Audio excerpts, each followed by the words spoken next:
Starting with me, I recognize my beautiful wife, Cynthia.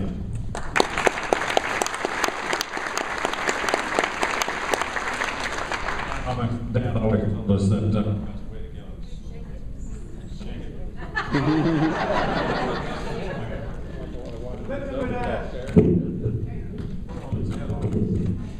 Now we're going to try to not shake it. My dad always said the best way to get ahead in life is to marry someone smarter and prettier than yourself.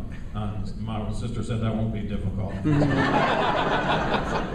Thanks to Judy Lim for letting me serve tonight, because when I got here, she said there would be no free speech. You got to do something before I let you speak. You all know Judy, don't you? We're going to figure this thing out here in just a second. All right, come over here. Work here. Roll it over. All right. I had a suit once that I had to do the same thing. I had to put it like this, and it fit very well. It just didn't walk too well. Okay. The people often ask the difference between liberal and conservative, and about 20 years ago, I had the chance to hear Dennis Prager, and if you never looked at his stuff, you should look. One of the true thinkers in the country. But his analysis of the difference between a liberal and conservative is that liberals believe at the heart the human being is good, and conservatives believe at heart that we're all flawed. So conservatives move towards something that will cure those flaws, generally religion. Liberals look for the reason that good people went bad. It's not the people, it's the gun. It's not the people, it was their childhood, the way they grew up. And you know, through 20 years, that has explained the things that I've seen in politics. I'm conservative because it works in life. And I don't see how people can rationalize on the other side. I just don't understand it. And so we're gathered here tonight for a common purpose. And that purpose is really simple. Just freedom. Freedom to worship. Freedom to speak. Freedom to work as hard as we want to and enjoy the fruits of our labors. And the other side says, we don't want you to worship. We're going to take away your freedom of speech, and we're going to take the fruits of your labors and redistribute it. Now, our founding fathers knew that that would not work. They said so. They said when one group begins to tax another group to pay someone else, you'll not survive very long. We're at the point now of not surviving very long because the other side has gone all out. The cap and trade is only about redistribution, no other function. It does not change the environment one bit. And these are people who have fostered on an entire population. But that population is now coming alive and becoming alert. People wonder what is fueling the conservative movement in the country today.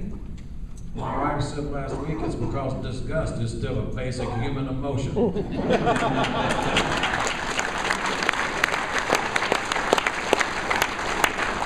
We're disgusted with a government that can't secure the border. We're disgusted with a government that continues to spend more than it brings in. We're disgusted with a government that views our liberty as something, as a chattel that they can take away or give as they would desire. We're disgusted because the government is conducting a war on our prosperity, taking our very livelihoods away. We have a government that is killing our jobs. Here in New Mexico, in January of last year, or this year, you saw a $150 million tax increase because jobs in this state were killed with one rule, the PIP rule, and not once did the governor ask, instead of raising everyone's taxes, can we create more jobs? Not once. And so we have people loose in Washington, in Santa Fe, who believe sincerely that the government can run your life better than you can. They believe sincerely that this country is blessed with too much and that we should distribute those jobs around the globe. I I think we should build the economy here because the rest of the world fuels off of our economy.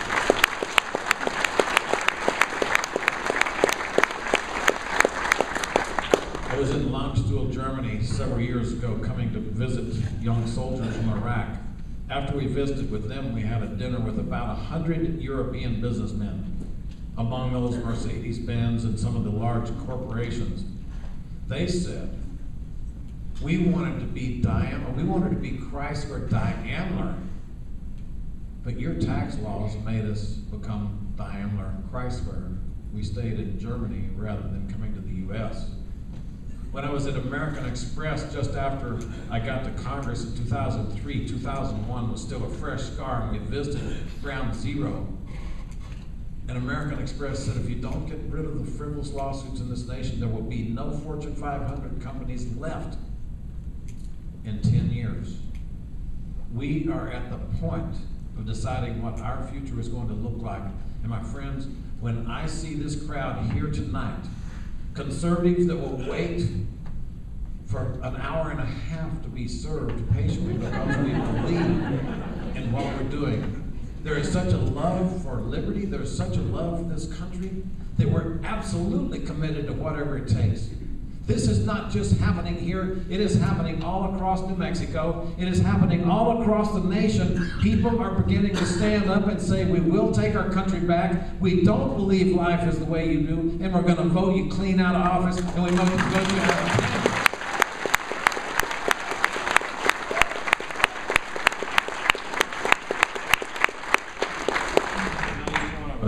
has to wonder about what we can do. Just one of us, just me, or just you. I'll tell you the most powerful thing that we can do is begin to talk. Talk about our values to our family, to neighborhood gatherings. We allowed the left 40 or 50 years ago to tell us it's impolite to talk about religion and politics. They kept talking. They talk down our politics, they talk down our religion, and they talk down our country. They talk down the Constitution, and we've allowed them to do it. And so the most powerful thing that's going right now is people like you and me walking up and down the street saying, no more, I'm going to let you know who I am. And I will tell you proudly that, just like Catherine, I'm pro-life, I'm pro-God, I'm pro-gun, I'm pro-family, and I'm pro-work, and I will stand on those values until someone...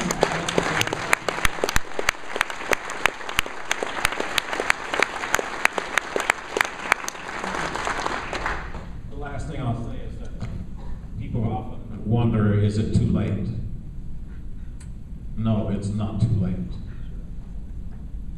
When I think about Abraham Lincoln, I know that it's not too late. He was at a time when the slave holders owned the country, every state legislature. They owned the Congress and the presidency. There was no party that would speak out against them. It was just the Democrats who were the slave holders and the Whigs. And the Whigs had no moral courage. They didn't have the courage to speak against slavery.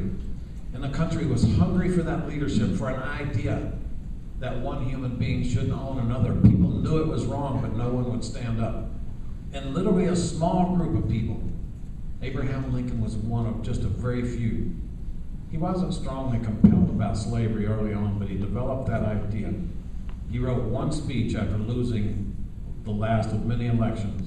He wrote one speech, and on that one speech, 5 years later, he was President of the United States, and it was basically an idea, a vision for the country that said, this is wrong, and this is right. And when we, as people, decide what's right and wrong, and when we take bold stances for that, I will guarantee you we're going to win the election, but more importantly, we're going to win this country back. God bless you. Thank you for being out here.